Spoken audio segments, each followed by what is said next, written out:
Hello students, in this video I am going to explain you the story of Two Gentlemen of Verona written by Archibald Joseph Cronin. I hope this video will be useful for you to understand the lesson better. 12th English, Unit 1, Prose. Two Gentlemen of Verona, written by Archibald Joseph Cronin. E.G. Cronin was a Scottish novelist, dramatist, and physician. Cronin was one of the most famous storytellers of 20th century. Here is a story about love, devotion, sacrifice, sincerity, and maturity displayed by two little boys in their actions to save the life of their sister who suffers from tuberculosis of spine. I am reading the text. As we drove through the foothills of the Alps, two small boys stopped us on the outskirts of Verona. Alps is a mountain range in Europe. It passes through 8 countries. They were selling wild strawberries. Don't buy, warned Luigi. Luigi is the name of the car driver. Our cautious driver, you will get much better fruit in Verona besides these boys. He shrugged his shoulders to convey his disapproval of their shabby appearance. The story begins with the author, that is A.G. Cronin, driving through the foothills of Alps mountain. கதை எங்க ஆரம்பிக்குது அப்படின்னா இந்த கதையுடைய இந்த ஸ்டோரியுடைய author narrator AG கிரானின் Alps மலைத்தொடர்ல டிராவல் பண்ணிட்டு இருக்காரு. His car is travelling towards Verona. இட்டாலியில இருக்கக்கூடிய ஒரு சிட்டி தான் இந்த வெரோனா அப்படிங்கிறது. அந்த வெரோனாக்கு அவருடைய கார் டிராவல் பண்ணிட்டு போயிட்டு இருக்கு. He was stopped by two little boys. They were selling wild strawberries in that place. அவருடைய காரை ரெண்டு சின்ன பசங்க வழிமறிச்சு நிறுத்துறாங்க. அந்த இடத்துல காட்டுல பறிச்ச ஸ்ட்ராபெரி பழங்களை அவங்க வித்துக்கிட்டு இருக்காங்க. The driver of the car named Luigi warned the author not to buy the wild strawberries from that boys. He did not like the appearance of the boys because they looked shabby. They were ugly in appearance. The dress worn by the boys were torn in some places and it was not at all neat. அந்த car டிரைவருக்கு இந்த பசங்களை பார்க்கும் பொழுது பிடிக்கல. ஏன்னா அவங்க போட்டிருந்த ஆடை ஒரு சில இடங்கள்ல கிழிஞ்சும் அழுக்கடைந்தும் இருந்தது. அதனால அவரு கிரானின் கிட்ட சொல்றாரு, we can buy better fruits in Verona. வெரோனால இதை விட மிகச்சிறந்த நல்ல பழங்களை வாங்க முடியும் அப்படின்னு சொல்லி சொல்றாரு.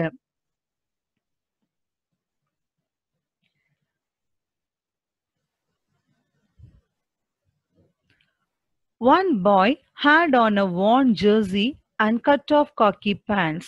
The other, a shortened army tunic gathered in loose folds about his skinny frame. Yet, gazing at the two little figures with their brown skins, tangled hair, and dark earnest eyes, we felt ourselves strangely attracted. My companion spoke to the boys, discovered that they were brothers. Nicola the elder was 13. Jacopo, who barely came up to the door handle of the car, was nearly 12. We bought their biggest basket and then set off towards town. This paragraph describes the appearance of the two little boys.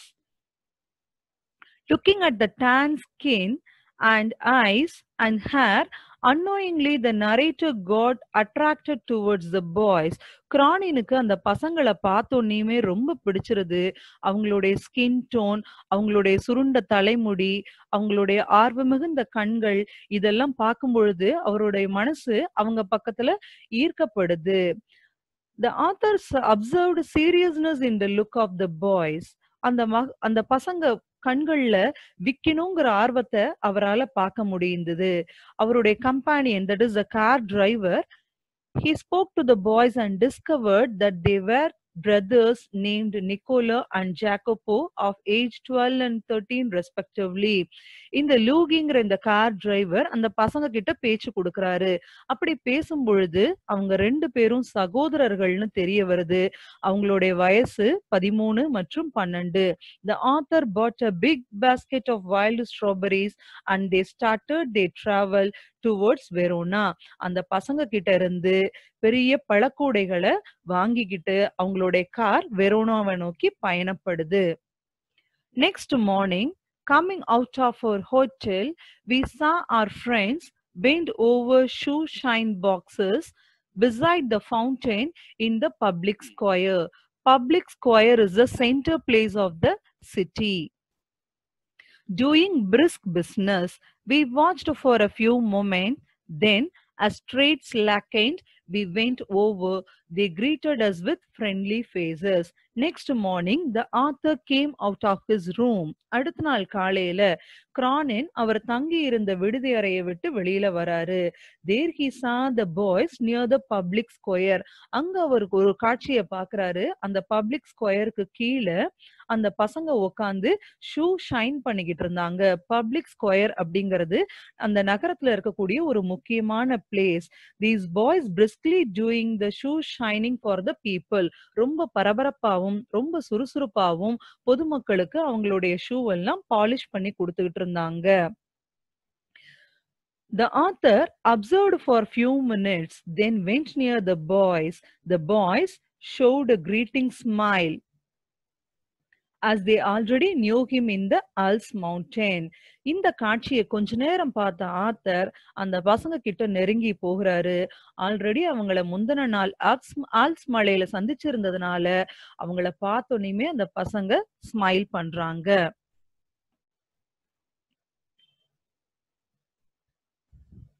I thought you picked fruit for living, I said. We do many things, sir, Nicola answered seriously. He glanced at us hopefully. Often we showed visitors through the town to Juliet's tomb and other places of interest. All right, I smiled. You take us along. The author asked the boys about their job. Author அந்த பசங்க கிட்ட அவங்க என்ன வேலை செய்யறதா கேக்குறாரு. அதுக்கு அந்த பசங்க சொல்றாங்க, they do many things for living. They could work as tourist guide and show the place of Juliet's tomb and other interesting places in the town. அவங்களுக்கு அந்த பசங்க சொல்றாங்க, இவங்க டூரிஸ்ட் கைடா வேலை பார்க்கறதாகவும் அந்த நகரத்துல இருக்கக்கூடிய முக்கியமான பிளேசஸ் எல்லாம் சுத்தி காட்டுவோம் அப்படின்னு சொல்றாங்க. Here you can see the image of Juliet's tomb. Juliet's tomb is a place where Juliet buried. Romeo Juliet is a famous play written by Shakespeare. Juliet was loved by Romeo. Romeo ஜூலியட்ங்கிறது ஷேக்ஸ்பியரால எழுதப்பட்ட ஒரு ஃபேமஸான நாடகம். அதுல Juliet புதைக்கப்பட்டதா சொல்ற இடம் தான் இந்த ஜூலியட்ஸ் Tom. As we made the rounds, my interest was again provoked by their remarkable demeanor. Demeanor means appearance and behavior. They were childish enough and in many ways quite artless. Jacopo was lively as a squirrel. Nicola's smile was steady and engaging. Yet in both these boyish faces there was a seriousness which was far beyond their years. In the week which followed, we saw them frequently, for they proved extremely useful to us. The author spent the days with the boys. He got impressed by the appearance and behavior of the boys. The boys behaved childish and innocent. At the same time, he observed some seriousness in their faces. அந்த வாரம் முழுவதும் அந்த பசங்களோட அவர் செலவிட்டதுல அந்த பசங்களோட appearance and behaviour அவருக்கு ரொம்ப பிடிச்சு போயிருச்சு. Here is a contrast between Niccolo and Jacopo. Jacopo being younger, he was lively and childish. So he was compared with a squirrel. Nicola was serious in expression. Jacopo இளைவனா இருந்ததுனாலையும் ரொம்ப துருதுருன்னு சுறுசுறுப்பா இருந்ததுனாலையும் அவன் அணில போல சுறுசுறுப்பா இருந்ததா சொல்றாரு. அதே சமயம் நிக்கோலோவுடைய முகத்துல கொஞ்சம் சீரியஸ்னஸ பார்க்க முடிஞ்சதும் அவரு சொல்றாரு. Though the boys were childish, their seriousness in their eyes, which was beyond their age, they had faced the harshness of the life at very early age. வாழ்க்கையில ரொம்ப கஷ்டங்களை சந்திச்சதுனால அவங்க முகத்துல வயதுக்கு மீறின ஒரு முதிர்ச்சிய பார்க்க முடிஞ்சதாவும் சொல்றாரு.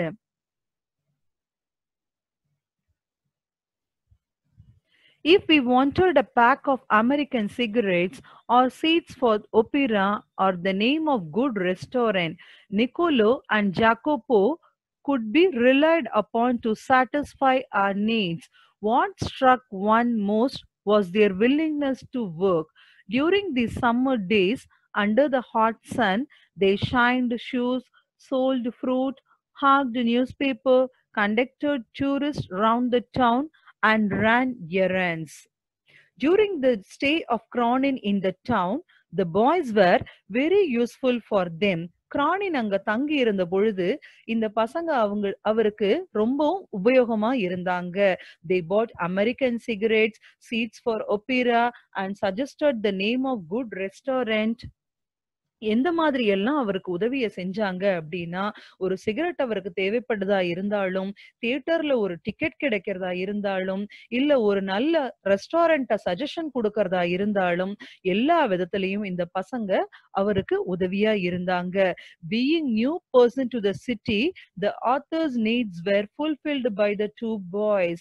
நகரத்துக்கு புதியவரா இருந்ததுனால இவருடைய அத்தனை தேவைகளையும் அந்த பசங்க நிறைவேத்தி வச்சாங்க.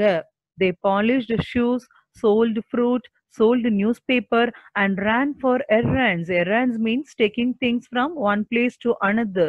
The thing which was impressed to the author was the boy's willingness to do all sorts of work. Whenever a work was assigned, the boy's willingness attracted him.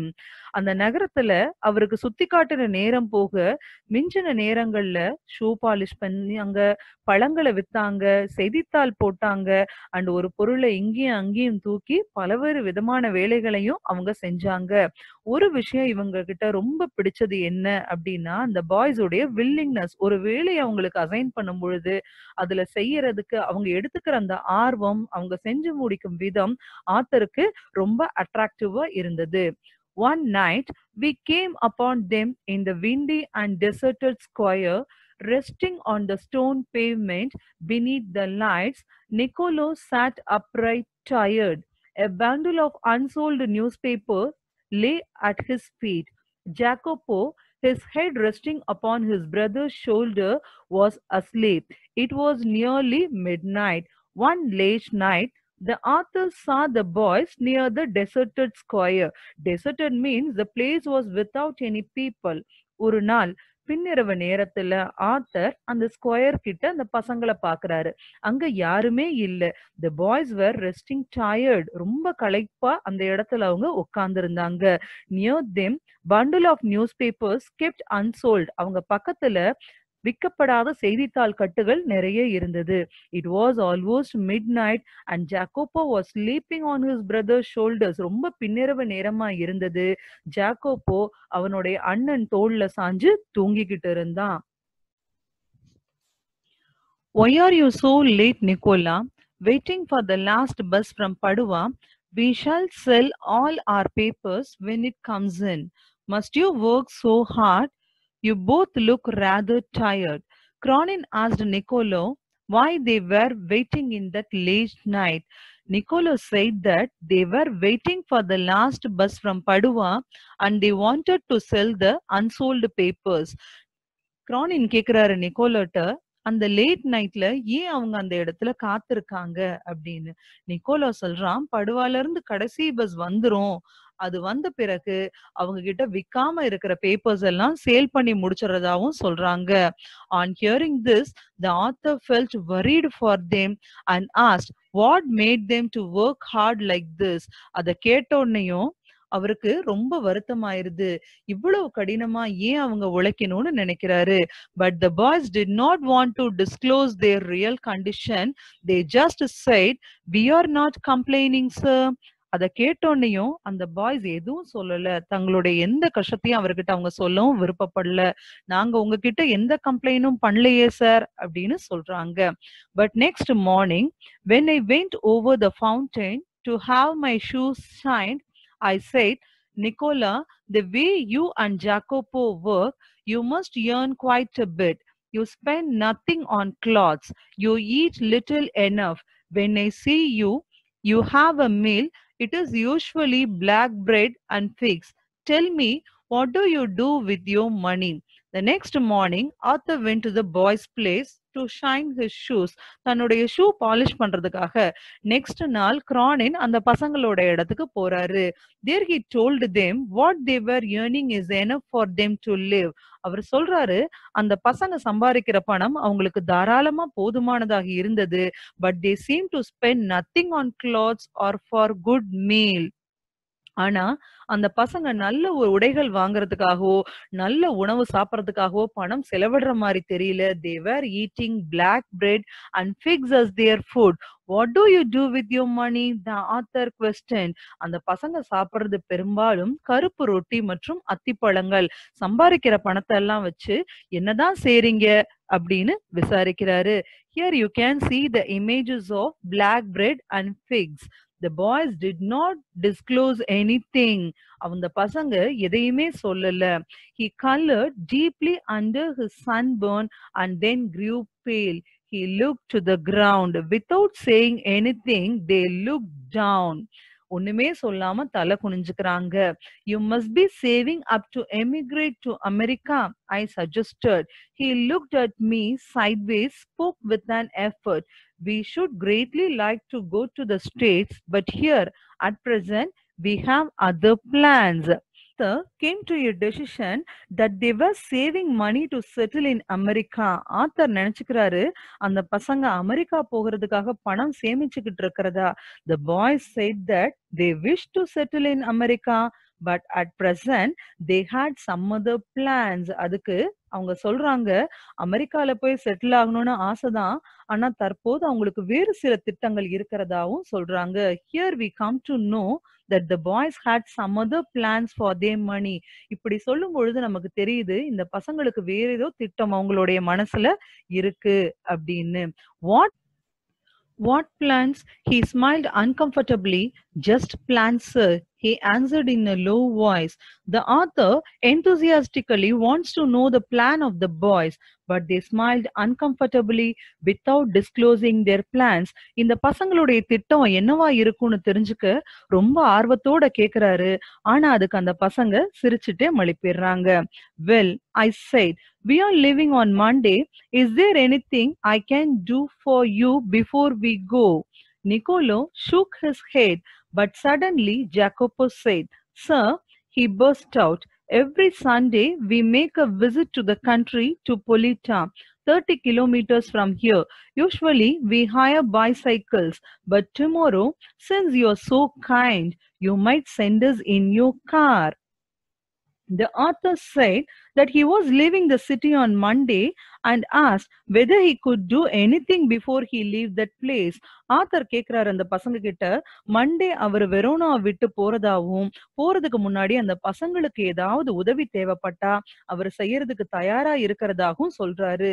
ஜாக்கோப்போ உடனே சொல்றான் ஒவ்வொரு ஞாயிற்றுக்கிழமையும் அவங்க சிட்டிக்கு 30 கிலோமீட்டர் தொலைவுல இருக்கக்கூடிய பொலிட்டாங்கிற பிளேஸ்க்கு போறதாகவும் அங்க அவரை டிராப் பண்ணபடியும் சொல்றாங்க.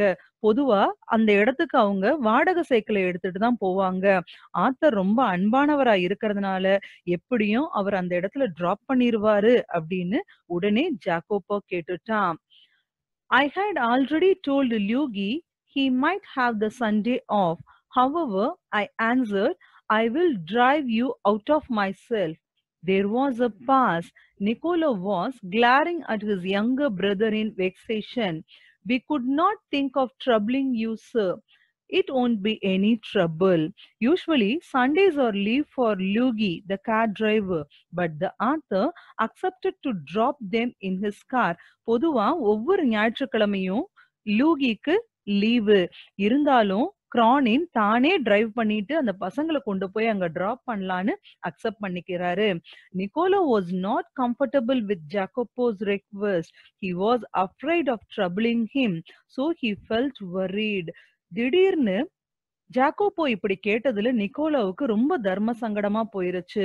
எங்க கிரானின்க்கு இவங்களுடைய கோரிக்கை ஒரு சங்கடத்தை கொடுத்துடக்கூடாதே அப்படின்னு நினைக்கிறான். The following afternoon, we drove to the tiny village set high upon the hillside.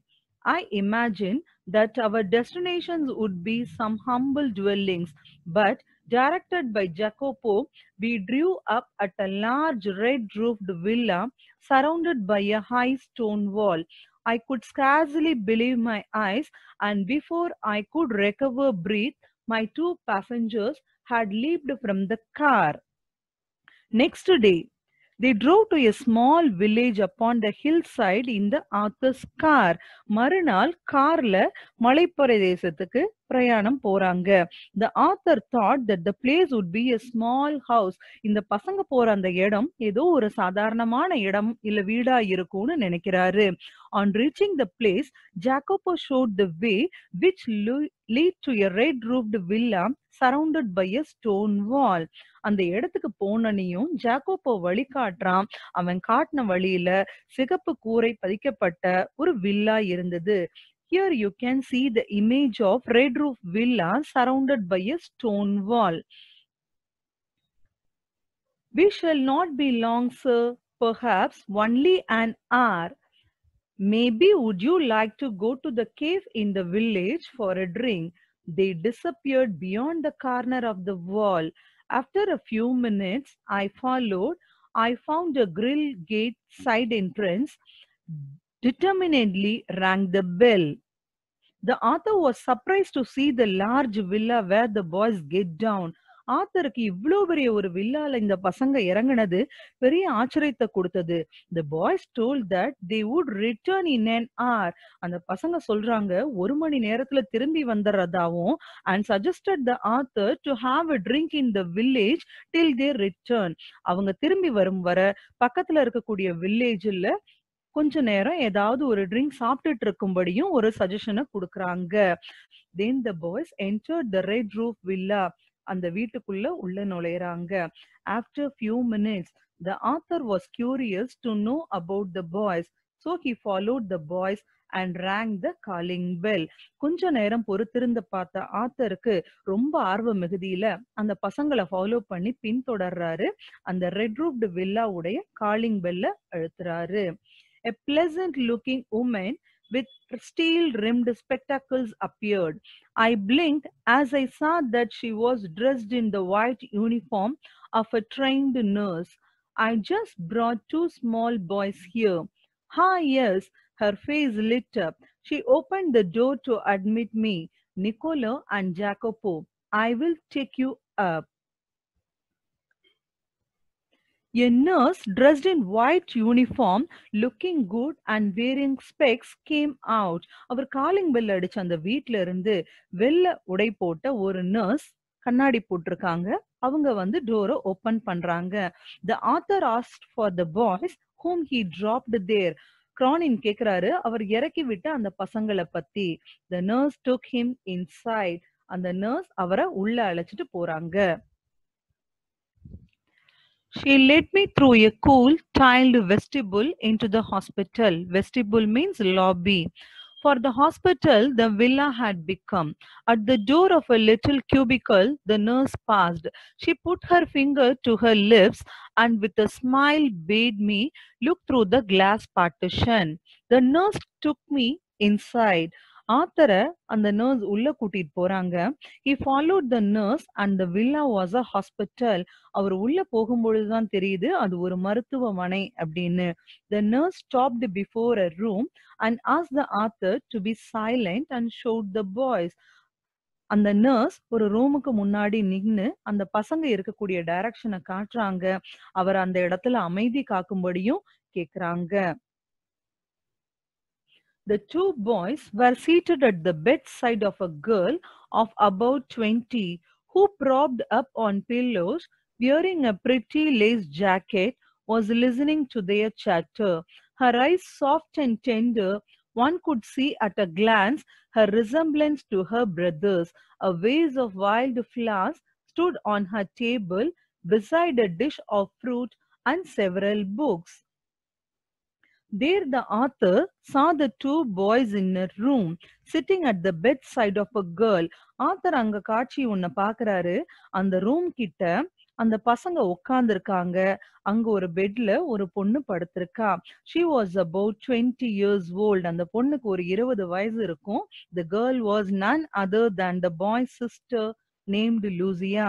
அது வேற யாரும் இல்ல, இவங்களுடைய சகோதரி. அவங்க பேரு Lucia.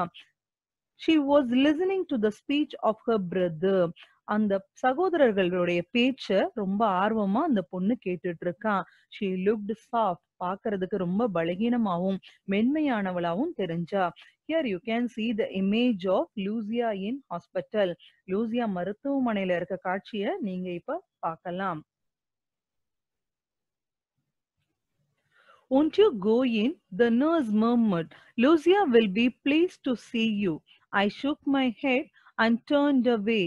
I felt I could not bear to intrude. Intrude means interfere upon this happy family party. But at the foot of the staircase, I drew up and begged her to tell me all she knew about the boys. The nurse asked the author to get into the lobby and said, Lucia would be happy on seeing him. Nurse சொல்றாங்க கிரானின உள்ள போய் லூசியாவை meet பண்ணும்படி. ஏன்னா இவரை பார்த்தா லூசியாவும் ரொம்ப சந்தோஷப்படுவாங்க அப்படின்னு அவங்க நினைக்கிறாங்க. But the author did not want to interfere the family meet. ஆனா ஒரு குடும்ப சந்திப்புல அவர் உள்ள நுழைஞ்சு இடையூறா இருக்கிறதுக்கு அவர் விரும்பல. He returned to the car. அதனால காருக்கு திரும்பி வர்றதுக்கு முடிவு பண்றாரு. She was eager to do so. They were, she explained, quite alone in the world except for this sister Lucia. திரும்பி வரும் வழியில the author கேக்குறாரு. On the way return, he requested the nurse to tell everything that she knew about the boys. வரும்பொழுது அந்த பசங்களை பத்தி அவங்களுக்கு என்னெல்லாம் தெரியுமோ அது அத்தனையும் தன்னிடம் சொல்லும்படி கேட்கிறாரு. The nurse accepted and she said that there is no one in the world for these boys except their sister Lucia. இந்த உலகத்துல லூசியாவை தவிர அந்த பசங்களுக்கு வேறு யாருமே இல்லைன்னு சொல்றாங்க. Their father, a widower, a well-known singer, had been killed in the early part of the war. Shortly afterward, a bomb had destroyed their home and thrown the three children into the street. They had always known a comfortable and cultured life. The boy's father was a famous singer. He had been killed in the war. And the nurse சொல்றாங்க இந்த பையனுடைய அப்பா ஒரு மிகப்பெரிய பாடகரா இருந்தாருன்னு. அதுக்கு முன்னாடியே இளம் வயதுல நிக்கோலவும் ஜாக்கோபோவும் அவங்களுடைய அம்மாவையும் இழந்துட்டாங்க. இவங்க அப்பாவும் போரின் போது இறந்துட்டாரு. அது மட்டும் இல்ல, and their home had been destroyed by a bomb. அவங்களுடைய வீடும் போரின் போது ஒரு பாம் போடப்பட்டு முழுவதுமா அழிஞ்சிருச்சு. And these three children were thrown into streets. இருக்கிறதுக்கு இடம் இல்லாம இந்த 3 குழந்தைகளும் தெருவில வீசி எறியப்பட்டாங்க. Lucia herself been trained as a singer and they had suffered horribly from near starvation and exposure to cold winter. They became homeless and they starved for food and they were exposed to cold winter. அவங்க வீடு முழுவதும் தரைமட்டமான நிலையில இருக்கிறதுக்கு இடம் இல்லாம சாப்பிடுறதுக்கு உணவு இல்லாம தெருவுக்கு வந்துட்டாங்க. கடும் குளிர்ல அவங்க வீதியில தங்க வேண்டிய நிலைமைக்கு தள்ளப்பட்டுட்டாங்க. For the months they had barely kept themselves alive in a sort of shelter they built with their own hands amidst the rubble. Rubble means broken bricks. Then for 3 years, the Germans ruled the city. Then they built a small shelter by their own with the leftovers of their destroyed home. இருக்கிறதுக்கு இடம் இல்லாம அந்த bomb பிளாஸ்ட்ல அவங்க வீடுல சிதறின செங்கல் கிடைத்த பொருளை வச்சு தங்கள் கையாலேயே இருக்கிறதுக்கு ஒரு இருப்பிடத்தை கட்டி முடிச்சாங்க. From that the boys started to hate the Germans. அதிலிருந்து ஜெர்மன்ஸ் மேல ஒரு இனம் புரியாத வெறுப்பு அந்த பசங்களுக்கு ஏற்பட்டுச்சு. The boys grew to hate the Germans when the resistance movement began secretly to form. They were among the first to join. When the war was over and we had peace at last, they come back to their beloved sister and they found her suffering from tuberculosis of spine. 3 வருடங்கள் இந்த போர் நீடித்தது. 3 வருஷம் கழிச்சு சந்தோஷமா வாழலான்னு திரும்பி வந்த அந்த பசங்களுக்கு ஒரு பெரிய அதிர்ச்சி காத்திருந்தது. அவங்களுடைய சிஸ்டர் லூசியாவுக்கு tuberculosis of spine, முதுகு தண்டுவடத்துல காசநோயால பாதிக்கப்பட்டிருந்தாங்க அப்படின்னு தெரிய வந்தது.